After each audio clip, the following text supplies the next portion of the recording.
ante tu palabra una vez más.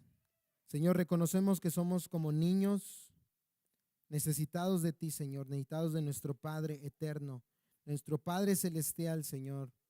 Bendito Señor, abre nuestros ojos, nuestro entendimiento a la luz de tu palabra. Ilumina nuestro camino, Señor. Bendícenos, Señor, con la presencia de tu Espíritu y a través del poder de tu palabra. Dependemos de ti, Señor. En el nombre de Jesús. Amén y amén. Aleluya.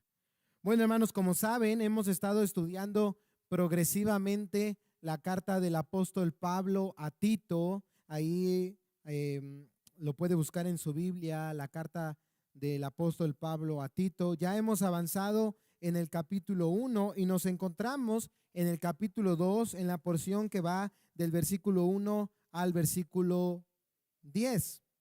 Nosotros dijimos que en este pasaje Pablo exhortó a Tito a enseñar a las familias cretenses la vida que está de acuerdo con la sana doctrina, con el propósito de que a través del testimonio correcto de cada integrante, el evangelio fuera predicado eficazmente entre los que no conocían a Dios. Y en estos versículos nosotros ya hemos aprendido y continuamos siguiendo aprendiendo cómo ser una iglesia que modela eficazmente el evangelio. Dijimos en primer lugar a través del buen testimonio de los ancianos, de los mayores. En segundo lugar, a través del buen testimonio de los jóvenes. Y bueno, incluso nos falta un tercer punto, a través del buen testimonio de los que son empleados. Pero en el segundo punto, a través del buen testimonio de los jóvenes, que va desde el versículo 4 hasta el versículo 8, hicimos solamente el estudio de la semana pasada de los versículos 6, 7 y 8. Si se dieron cuenta, nos saltamos los versículos 4 y 5. Y eso no fue un error, sino fue algo que decidí voluntariamente para hoy estudiar esa porción de la Escritura en este día especial que tenemos preparado para dar gracias a Dios por la vida de las madres. Entonces, ¿les parece bien? Leamos solamente el versículo 4 y 5. Tito capítulo 2, versículo 4 y 5. ¿Ya lo tiene? Dice así la bendita palabra de Dios: para que puedan instruir a las jóvenes a que amen a sus maridos, a que amen a sus hijos, a que sean prudentes, puras, hacendosas en el hogar, amables, sujetas a sus maridos, para que la palabra de Dios no sea blasfemada. En alguna ocasión, amados hermanos, escuché lo sorpresivo que fue para un pastor encontrarse en un artículo de la revista Selecciones. ¿Alguien conoce esa revista? La revista Selecciones, un artículo que llevaba por título Madre, solo hay una. Madre, solo hay una.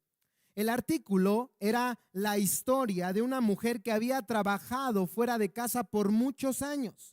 Pero cuando ella tuvo a su primer hijo, se vio en la necesidad de buscar a la niñera ideal para cuidar de su bebé recién nacido. Después de una búsqueda intensa, logró encontrar a una mujer que cumplía todas sus expectativas para cuidar de su bebé, y así entonces ella pudo regresar a trabajar. Pero ¿cuánto creen que le duró la emoción? Un solo mes. Ella entonces siguió buscando a la niñera ideal, pero lo único que encontró fue desilusión y fracaso en su incesante búsqueda. Así que decidió volver a casa para cuidar de su bebé, pero solo de manera temporal, decía ella, hasta que lograra encontrar a alguien. Pero en ese regreso, entre comillas, temporal a casa, ¿qué creen que pasó? Ahí va el qué. A ver otra vez para que se conecten. Pero en ese regreso temporal a casa, ¿qué creen que pasó? Pues les nació el segundo chamaco, el segundo hijo. Así como en la pandemia, ¿se acuerdan? Como que nacieron muchos bebés y yo me preguntaba por qué, ¿no? Bueno, regresó a casa y le nació un segundo bebé. Y entonces esa búsqueda por la niñera ideal se volvió mucho más intensa. Ella deseaba encontrar a alguien, pero bueno, decidió volver a casa entonces ya formalmente para cuidar de su bebé. pero solo de manera temporal hasta que lograra encontrar a alguien. En casa nace el segundo bebé y fue en esa búsqueda que ella se dio cuenta de varias cosas importantes.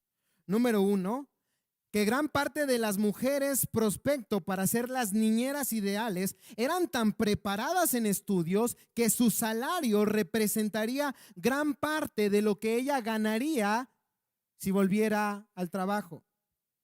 Número dos, se dio cuenta que gran parte de las mujeres prospecto para ser las niñeras ideales no estaban capacitadas para ejercer una tarea tan delicada como cuidar de la primera etapa de un ser humano. Finalmente, ella tomó la decisión de buscar a mujeres que cuidaban niños en su propia casa.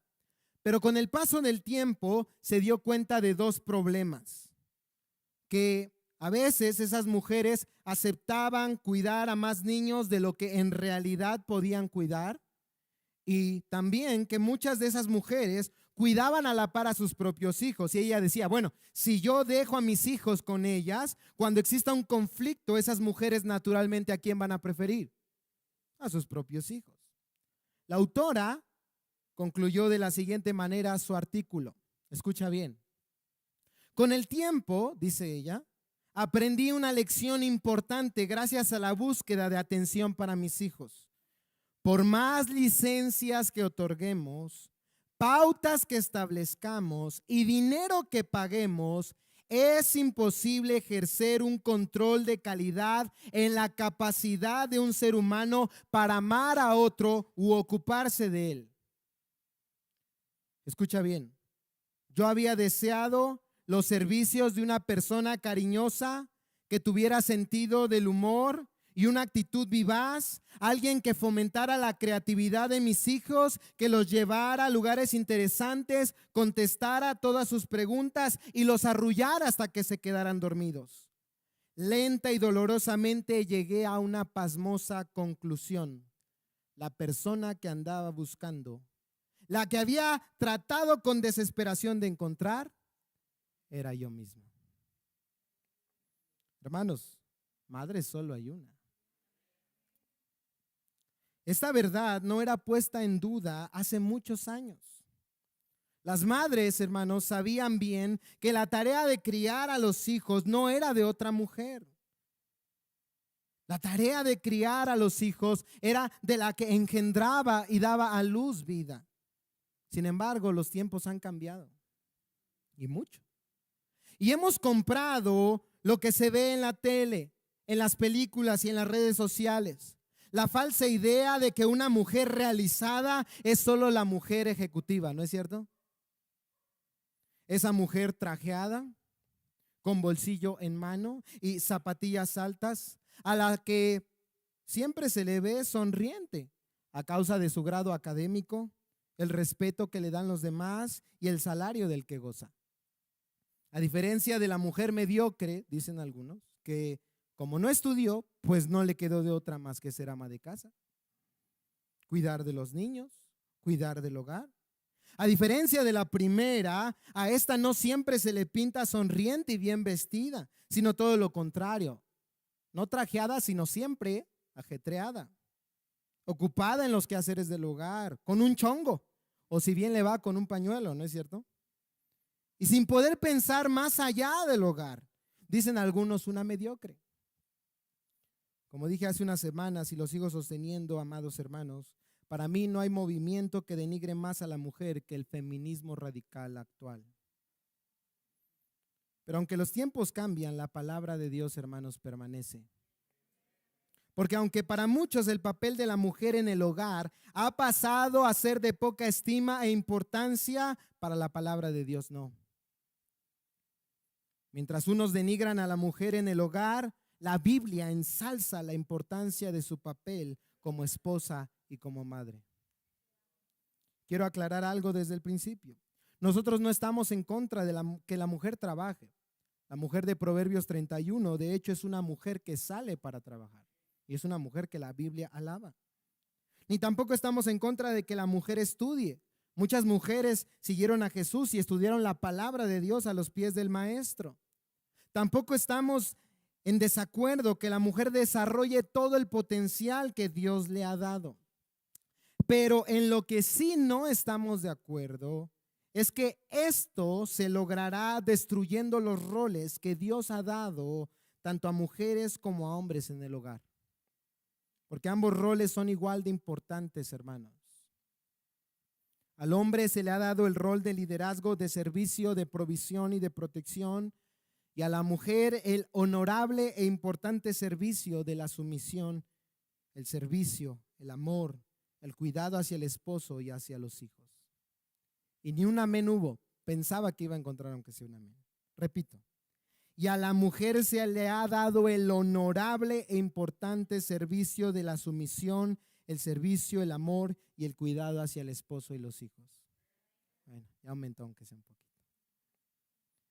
Dijimos en una ocasión anterior que si queremos cambiar al mundo, hermanos, debemos comenzar desde casa. Y Pablo lo sabía muy bien. Por eso instruyó a Tito en cómo debía ser la mujer que refleja el evangelio dentro y fuera de su hogar. Y así se titula esta parte del estudio, una mujer que refleja el evangelio dentro y fuera de su hogar. Volvamos a leer Tito 2, 4 al 5.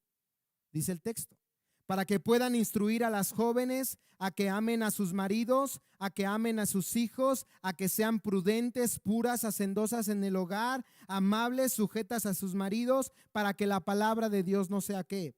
Blasfemada. ¿Recuerdas la instrucción anterior?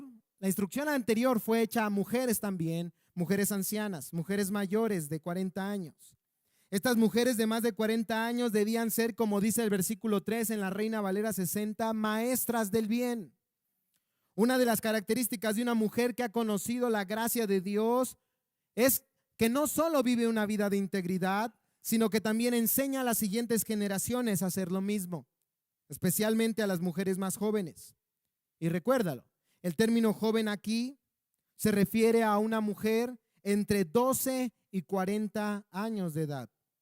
Puede englobar etapas como la adolescencia, la juventud e incluso la adultez, como se muestra en el hecho de que a las jóvenes en este texto se les va a enseñar a ¿qué? A amar a sus maridos. Como dijimos la semana pasada, Pablo está hablando a todos y cada uno de los integrantes de familia. No sé si puedan llevar al niño, hermana Leo, al salón de bebés, se lo voy a agradecer mucho, por favor. Repito, como dijimos la semana pasada, Pablo, hermanos, está hablando a todos y cada uno de los integrantes de familia, tanto a los ancianos y las ancianas, como a los adultos y las adultas, incluso a los niños, a los y las jóvenes.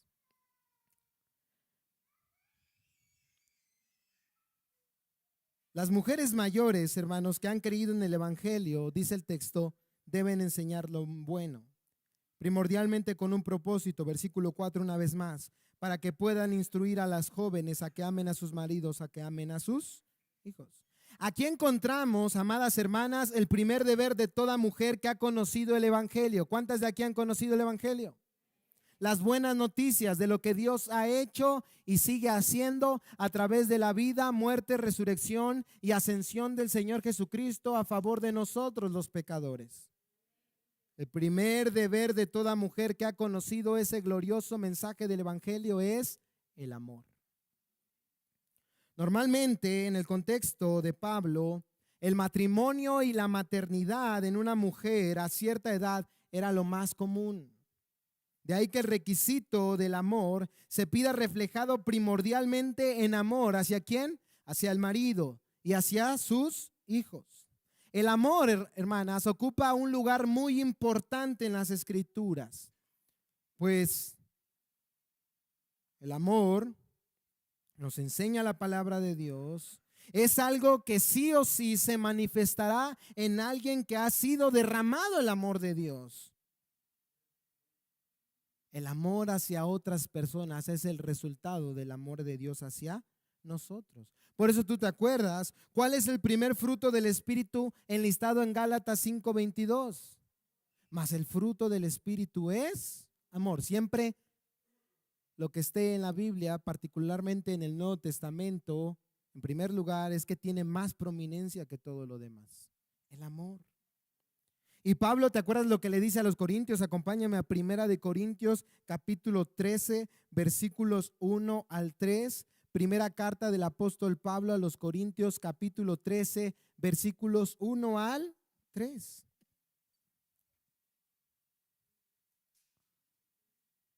Cuando lo tengas puedes decir amén.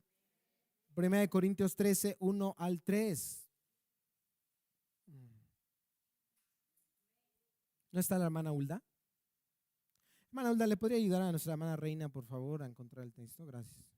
Primera de Corintios capítulo 13, versículo 1 al 3. Dice: si yo hablara lenguas humanas y angélicas, pero no tengo amor, he llegado a ser como metal que resuena o címbalo que retiñe.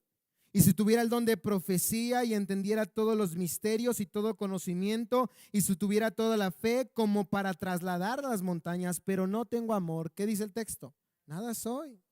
Y si diera todos mis bienes para dar de comer a los pobres, y si entregara mi cuerpo para ser quemado, pero no tengo amor, de nada me aprovecha. Y Juan concluye, ¿te acuerdas? En su primera carta, hasta lo cantamos en la escuelita dominical, 1 Juan 4:8, el que no ama no ha conocido a Dios. ¿Por qué? Porque Dios es amor. Porque de todos los mandamientos, el primero es este: amar a Dios con todo el corazón, con toda la mente, con toda el alma y con todas las fuerzas. Pero el segundo es semejante a este: amarás a tu prójimo como a ti mismo. Nosotros amamos, ¿por qué? Porque Dios nos amó primero, y en respuesta a ese amor nosotros le amamos a Él y amamos a nuestro prójimo. Y en este caso yo te pregunto, ¿quiénes son los prójimos más cercanos a una mujer que es casada y tiene hijos? Exacto, su esposo y sus hijos. Porque ese es el orden bíblico, hermanos, ¿eh?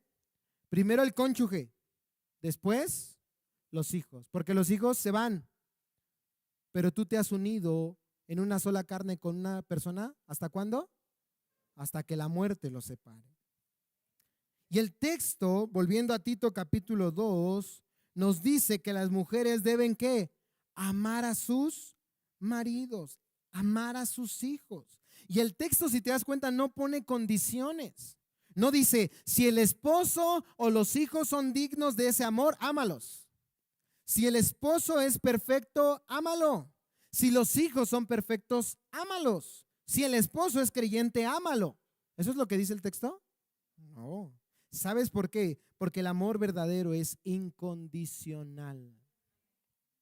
Ese es el amor de Dios. Así Dios nos ha amado. Siendo pecadores, Él murió por nosotros. Y el matrimonio y la maternidad es un reflejo de ese amor. Un amor incondicional, un compromiso de servicio y entrega incondicional. Yo les pregunto algo, hermanas, ¿es difícil? Sí. ¿Sí es difícil o no es difícil? ¿Sí es difícil? Sí. Y cuando te digo que sí, hermanos, hermana, particularmente, me gustaría que no pensaras hoy en lo que te cuesta a ti amar a tu esposo y a tus hijos, sino que pienses en lo que le costó a Cristo mismo, su vida. Eso fue lo que le costó amarnos. Y a pesar de que has fallado, Él te sigue amando. ¿Qué debemos hacer, hermanas? Recrearnos en ese amor, de tal manera que podamos amar con toda liberalidad. ¿Se acuerdan lo que dice Primera de Pedro capítulo 4 versículo 8? Primera carta del apóstol Pedro capítulo 4 versículo 8. Dice así, Primera de Pedro 4:8. Pero sobre todo, sobre todo, sean fervientes ¿en qué? En su amor los unos por los otros, pues el amor cubre multitud de ¿qué? De pecados. Hoy en día, hermanos, el mundo ama, pero no a Dios ni a su prójimo, sino solamente a sí mismo. Y por eso escuchamos frases como yo, casarme, ni que estuviera loco o loca. Antes muerto que o muerta, que darles mis mejores años a un gorrón o una gorrona. Yo tener hijos, ni que estuviera loca. Los hijos son un estorbo para mis planes financieros, laborales y hasta turísticos. Te voy a decir una cosa en el caso de la soltería, no es mala, ¿eh?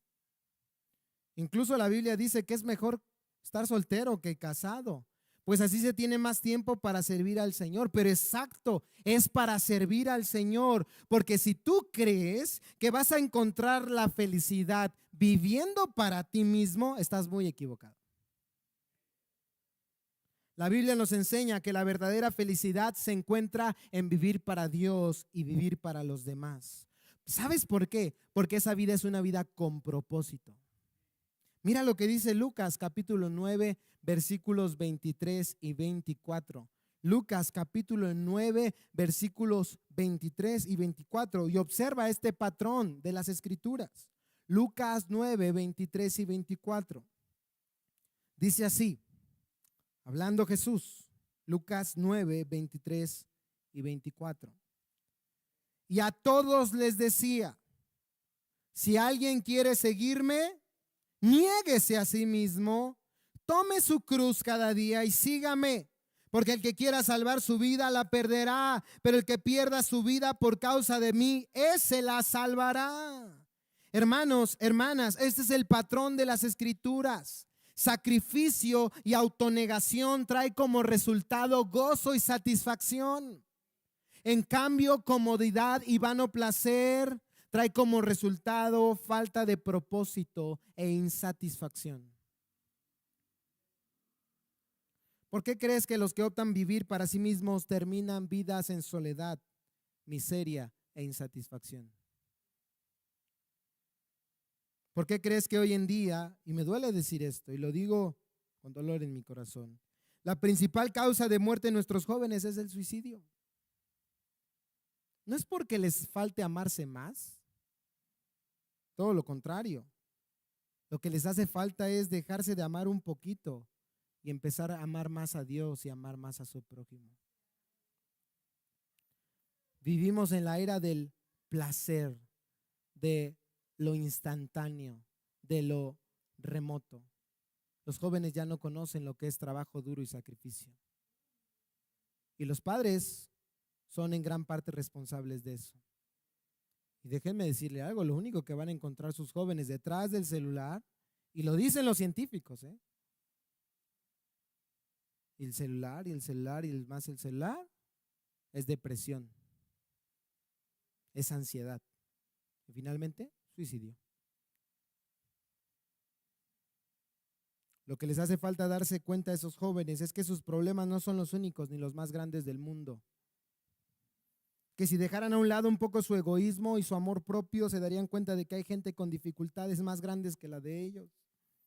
Gente que los necesita. Que la verdadera vida consiste en vivir para Dios y vivir para los otros. Pero ¿cómo podemos lograr esto? Y volviendo al pasaje, ¿cómo puede una mujer amar a su esposo y amar a sus hijos siendo imperfectos y pecadores? Recordando que también ella es imperfecta y pecadora, pero que hay un Dios que a pesar de eso le ama. Y que aún en medio de sus errores, como esposa y como madre, el Señor, ¿cómo la sigue viendo a través de Cristo? Limpia, justa, perfecta. ¿Sabes por qué? Porque Cristo Jesús vino a dar su vida por ella. Jesús, hermanos, tomó su cruz y murió por ustedes, amadas hermanas. La pregunta que surge hoy es, ¿están ustedes dispuestas a tomar su cruz por amor a Dios y por amor a otros, especialmente por su esposo y sus hijos? Ahora bien, no es lo único que Pablo instruye a las mujeres ancianas a enseñar a los jóvenes. Y ojo, esto no es solo para los jóvenes. Si las mujeres mayores podían enseñar esto, A las jóvenes era porque ellas eran un ejemplo de sus palabras. Ellas amaban o amaron por tanto tiempo a su esposo y a sus hijos hasta que sus hijos partieron a otros hogares y tal vez su esposo a la presencia del Señor.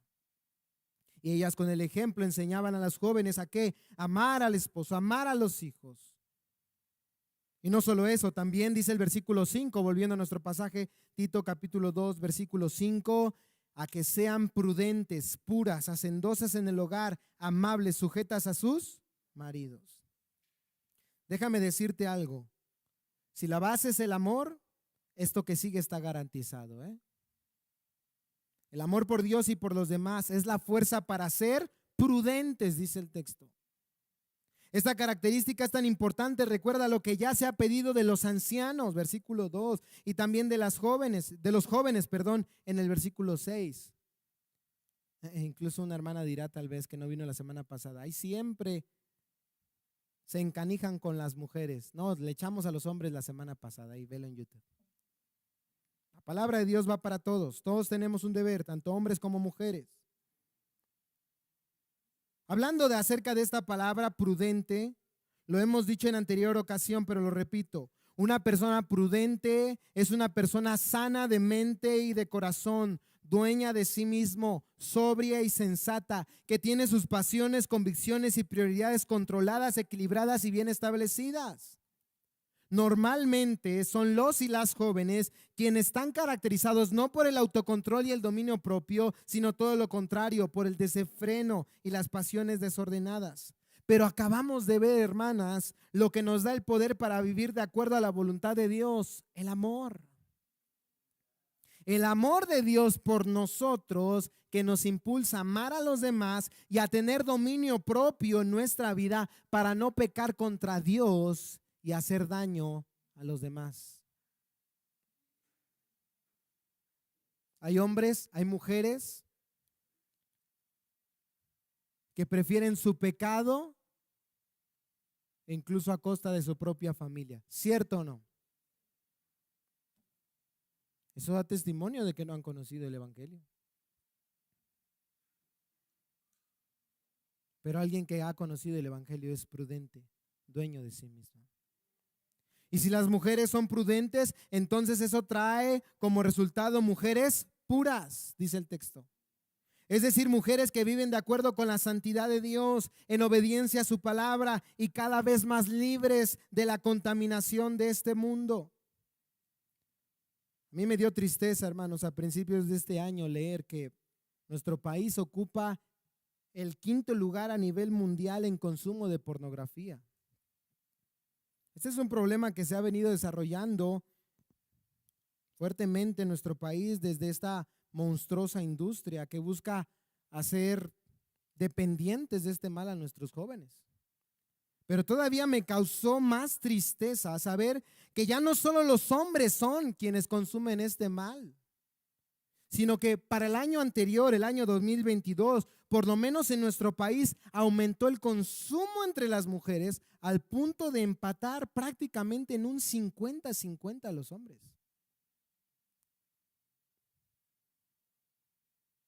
Nuestra sociedad se está desmoronando, hermanos. Tal vez antes escuchaba de que algún profesor abusó de alguna mujer, y digo, eso es totalmente reprobable. Pero ustedes han leído las noticias, ahora incluso algunas maestras han abusado sexualmente de los niños. ¿Qué está pasando, hermanos? No podemos, ¿cómo decirlo? No es suficiente quedarnos de brazos cruzados, o peor aún, señalar y decir somos mejores que ellos, o qué pecadoras. No, hermanas. Hermanas, ustedes tienen una gran responsabilidad: mostrarle al mundo que el amor de Cristo tiene poder para libertar verdaderamente del pecado, para traer vida y poder para andar en santidad. ¿Están aquí, hermanas? Una santidad que se manifiesta internamente. siendo prudentes, puras, pero también es una santidad que se manifiesta externamente. ¿Qué dice Pablo? Volviendo a Tito, deben ser prudentes, puras y ¿qué más?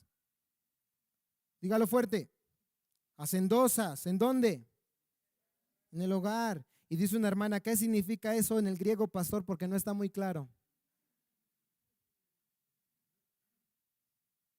Ser hacendosa en el hogar es el esfuerzo diligente por cuidar de la casa y del hogar, entendido, escucha bien, esto es muy interesante, como una vocación en la vida. Porque eso es lo que es, amadas hermanas. Ser ama de casa no debería ser motivo de vergüenza, sino todo lo contrario. Es en el hogar donde se necesita poner en práctica en primer lugar los principios divinos, y para eso se necesita mucha paciencia, mucha gracia, mucho amor de Dios. No es una tarea fácil y por eso muchas han renunciado a ella.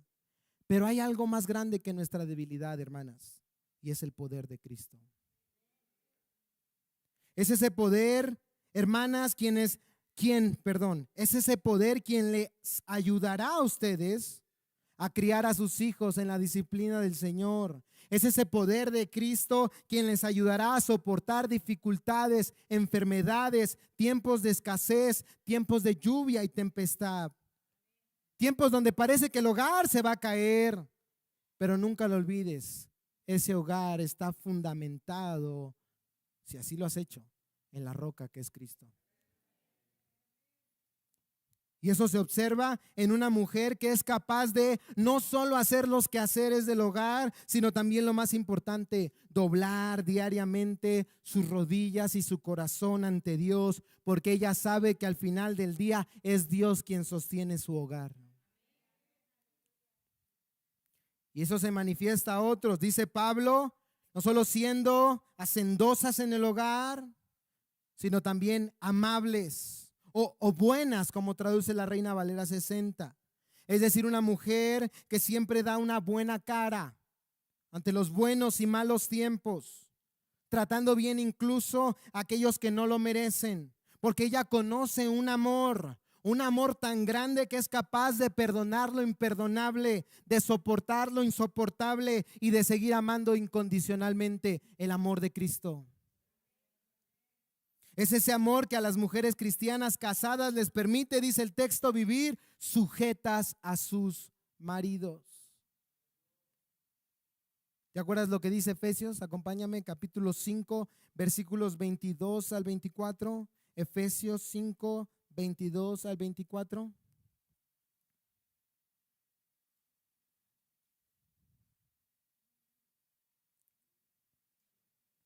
¿Hace calor? Sóplele al que está a su lado. Bueno, no es cierto, porque si ya está desmayado, ¿qué va a hacer de él? Efesios 5, 22, 24, ¿ya lo tienen? ¿Qué dice la palabra de Dios? Las mujeres estén sometidas a sus propios maridos como al Señor, porque el marido es cabeza de la mujer, así como Cristo es cabeza de la iglesia, siendo él mismo el Salvador del cuerpo. Pero así como la iglesia está sujeta a Cristo, también las mujeres deben estarlo a sus maridos en todo. Y algunos cuando leen esto último dicen, ahí dicen todo. Así que si el marido te prohíbe ir a la iglesia, sométete. Así que si el marido te pide negar tu fe, sométete. Así que si el marido te pide pecar contra Dios, sométete. No, eso no dice la Biblia. El texto dice una vez más, versículo 24, pero así como la iglesia está sujeta a Cristo, o sea, hermanos, Cristo jamás le pediría a la iglesia algo que vaya en contra de la voluntad de Dios. Dice el texto, también las mujeres deben estarle a sus maridos en todo. Lo que olvidan muchos es que sí, el hombre es cabeza de la mujer, pero Cristo es cabeza del hombre. La esposa sí debe estar sujeta a su marido y obedecer bajo su liderazgo, siempre y cuando lo que se pida sea de acuerdo a la voluntad de Dios. Cuando algo vaya en contra de la voluntad de Dios, la mujer no tiene por qué someterse. Y hay muchos extremos aquí, hermanos, ¿no es cierto? Hay algunas mujeres que odian a sus maridos y otras que lo idolatran. Por eso la recomendación es, hermanos, sí, Hablamos anteriormente del amor a los esposos, del amor a los hijos. Pero saben, escúchenme bien, acá estoy, hermanas. ¿Saben a quién se debe amar sobre todas las cosas? A Dios. A Dios. Más que a los hijos, más que al esposo. Porque si queremos el bien para nuestro hogar, el bien para nuestro matrimonio, incluso el bien para nuestros hijos, no siempre les vamos a dar todo lo que ellos pidan. Solo vamos a dar lo que esté de acuerdo a la palabra de Dios. Pero volteo la tortilla. Hermanas, el texto no dice, bueno, si tu marido es creyente, entonces sométete. No, aun si es incrédulo, tu deber es sujetarte. Tu deber es sujetarte. Porque si él está pidiendo tal vez que seas ayuda idónea en el hogar, que críes a los hijos, mientras él está fuera de casa, tal vez trabajando, eso no va en contra de la palabra de Dios, eso te lo manda Dios en su palabra. Sujétate.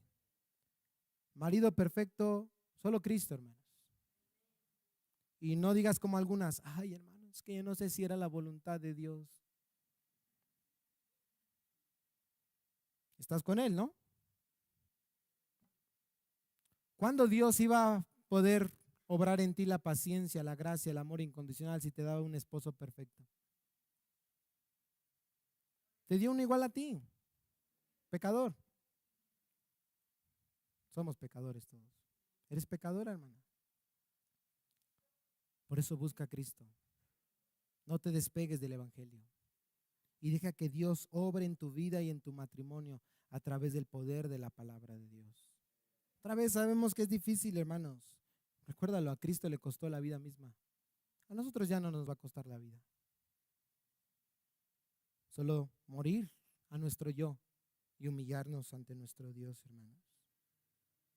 La sumisión del que habla la palabra de Dios no es vivir agachadas. No, no, no, no. Es una sumisión en amor, voluntaria. Una sumisión donde se respira el amor y la gracia de Dios, hermano. Y recuerden, ya le echamos a los hombres anteriormente, Piden sumisión, hay que ser ejemplo. ¿Quieren que los sirvan? El llamado es que ellos deben servir primero. Porque el liderazgo de Cristo no fue autoritario, fue verdadera autoridad. Él no dijo, yo soy aquí el maestro y se me sienta. No, no, no. Él le lavó los pies a sus discípulos. Él no impuso su autoridad. Él se ganó el respeto de sus discípulos a través de una vida ejemplar. Pero otra vez, hermanas, miren, les digo de todo corazón, si vivimos apuntando al otro, jamás va a prosperar nuestra vida ni nuestro matrimonio. Vengamos con nuestro corazón, examinemos nuestra vida a la luz de la palabra de Dios. Hagamos lo que a nosotros nos corresponde, hermanas, hermanos. Lo demás déjenselo a Dios. Tú no eres el salvador, la salvadora de tu esposo, de tu esposa. Cristo es el único que puede salvar las vidas. Pero no seas piedra de tropiezo. Sea un instrumento en las manos de un Dios todopoderoso y soberano, hermanos. ¿Quién puede hacer esto? Solo alguien que ha conocido el amor de Dios. Solo alguien que desee la gloria de Dios. ¿Cómo termina Pablo ahí en Tito 2:5? Para que la palabra de Dios no sea ¿qué? Blasfemada. Hermanos, nosotros, ya iba a decir el tercero, ¿verdad? Nosotros, hermanos, decimos que este libro, ¿qué es? La palabra de Dios. Y que tiene poder para transformar la vida de las personas, ¿no es cierto? Si no, ¿para qué estamos aquí? Digo, hace un montón de calor. Algunos trabajan de lunes a sábado. Unos están cansados, mire, voltea al que tiene a su lado, están hasta abajo. O sea, si este libro no es la palabra de Dios, ¿qué hacemos aquí? Pero no, hermanos, este libro es la palabra de Dios. Este libro tiene poder para transformar la vida de las personas. Este libro es divino, es inspirado por el mismo Espíritu Santo y tiene poder para hacernos santos. Pero si nuestros hechos no cuadran con lo que pronuncian nuestros labios, la gente no nos va a creer. Y más que ello, van a blasfemar, es decir, van a hablar mal de este libro. Y si este precioso libro, que es la palabra de Dios, es blasfemado, el nombre de Dios también es blasfemado. A causa de nosotros, a causa de nuestro mal testimonio, siendo a veces candil de la calle y oscuridad de nuestro hogar. A muchos hoy Jesús nos diría: hipócritas. Hipócritas. Y si es tu caso, hoy tenemos oportunidad de decir: sí, es cierto, Señor, perdóname y ten misericordia de mí. ¿Y sabes algo? Dios nos perdona, y Dios nos restaura, y Dios nos ayuda.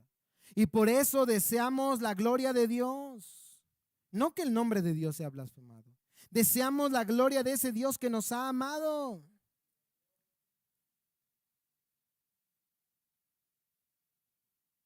Y decimos: Señor, permíteme vivir de acuerdo a tus mandamientos, de acuerdo a tu palabra, hermanos.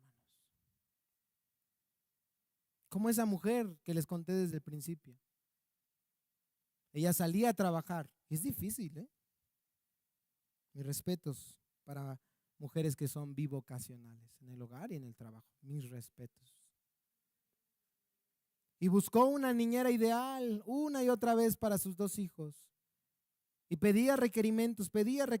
¿Y qué se dio cuenta al final de todo? Que la mujer a la que tanto ella buscaba, la que iba a cuidar a sus hijos con ternura, con amor, que los iba a educar, que los iba a amar profundamente, era ella misma. Madre solo hay una. Muchos estudiosos de las Escrituras conocen al que es llamado el más grande teólogo de la historia de Estados Unidos, el último puritano y una pieza clave en el primer gran despertar. Su nombre es Jonathan Edwards.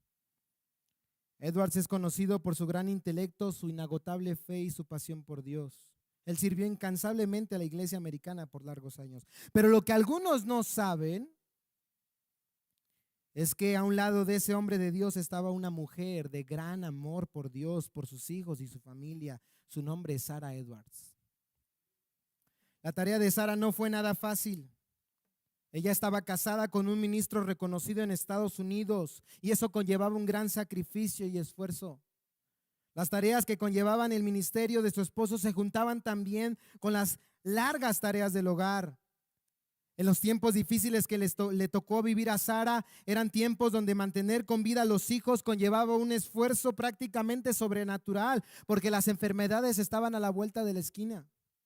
A eso se le unía que los servicios básicos como el agua, el drenaje, la luz, no eran para nada similares a nuestros tiempos actuales. En aquel tiempo, imagina, Sara tenía que romper el hielo para obtener agua. Tenía que buscar leña para mantener avivado el fuego y sus hijos no murieran de frío. Ella tenía que amamantar a sus bebés, cosechar sus propios alimentos, cocinar, recibir y atender a los visitantes, confeccionar ropa a mano para sus pequeños, educarlos en casa, cuidarlos cuando enfermaban, etcétera, etcétera, etcétera. Esta obra tan complicada solo podía ser hecha mediante el poder de Dios y Sara lo sabía bien. Por eso se humillaba ante Dios diariamente y buscaba su voluntad para cumplir el llamado de Dios en el hogar de un ministro y con tan solo 11 hijos. A pesar de la dificultad de la tarea, nunca perdió la paciencia porque nunca perdió la fe en Dios. Siempre Sara dio un buen testimonio y su hospitalidad fue notoria a todos. En alguna ocasión, George Whitefield, un reconocido evangelista, la describió con las siguientes palabras cuando se hospedó en su hogar: ella es una mujer adornada con un espíritu manso y tranquilo, que habla con sentimiento y solidez sobre las cosas de Dios y quien parece ser una gran ayuda para su esposo.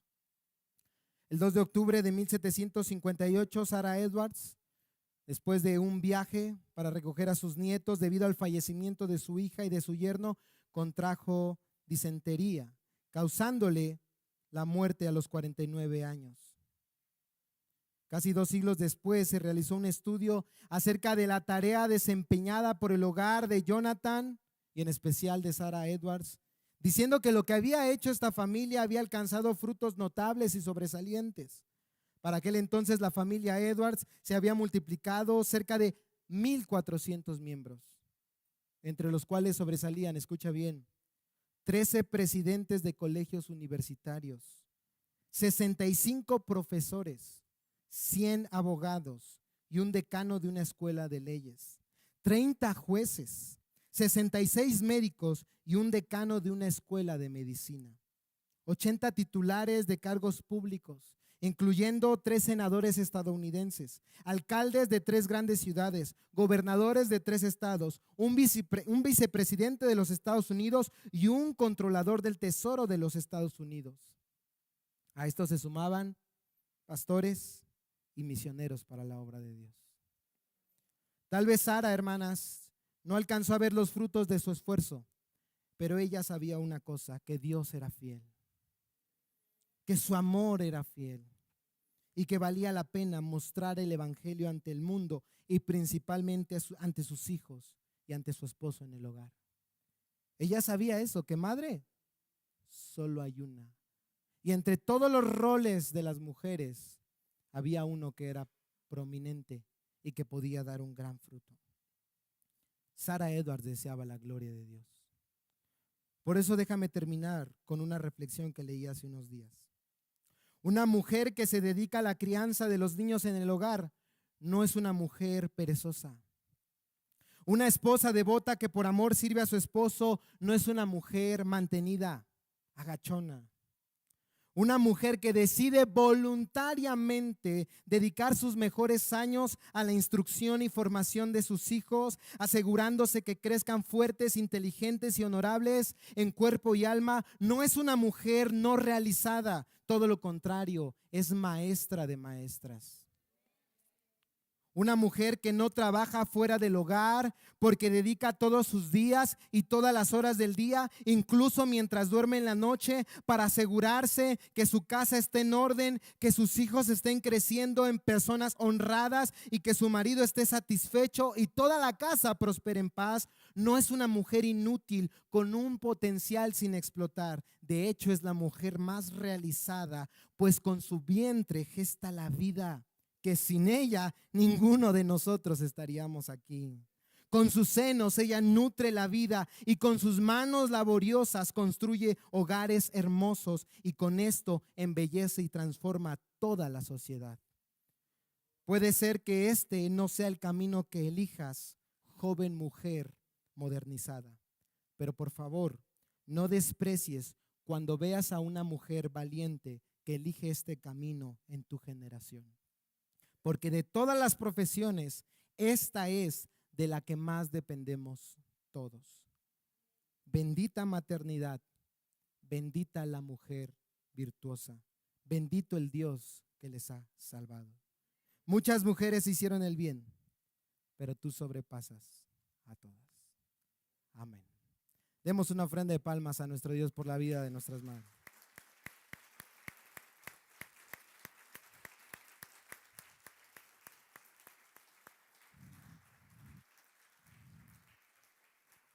Oremos en gratitud a nuestro Dios. Padre, es a ti a quien alabamos, Señor. Es a ti, Señor, a quien ofrecemos nuestras palmas, porque tú nos has bendecido, Señor, como humanidad, dándole a las mujeres una tarea tan noble, Señor, tan preciosa, tan sobresaliente. Sabemos que es difícil, Señor, y por eso hoy te pedimos que tú las fortalezcas sus manos, fortalezcas sus pies, fortalezcas todo su cuerpo y todo su ser, y principalmente fortalezcas su corazón en la gracia tuya, Señor. Que ellas puedan recordar ese precioso sacrificio que tú hiciste en la cruz, Señor. Que tú, Señor, enviaste a tu Hijo Jesús a morir a favor de nosotros pecadores. Y que entonces, Señor, ellas puedan recordar que vale la pena lo que hacen, Señor. Que no es en vano, Señor, lo que hacen al mantener, Señor, su hogar firme, al cuidar de la casa, Señor, al amar a sus esposos, Señor, al amar a sus hijos, Padre. Gracias, amado Dios. Bendícela, Señor. Hoy la reconocemos, reconocemos su labor y te damos la gloria a ti por ello. Que ellas puedan ser mujeres que reflejen tu evangelio dentro y fuera de su hogar, con un propósito principal, la gloria de tu santo y bendito nombre. En el nombre de Jesús oramos y te damos muchas gracias. Amén y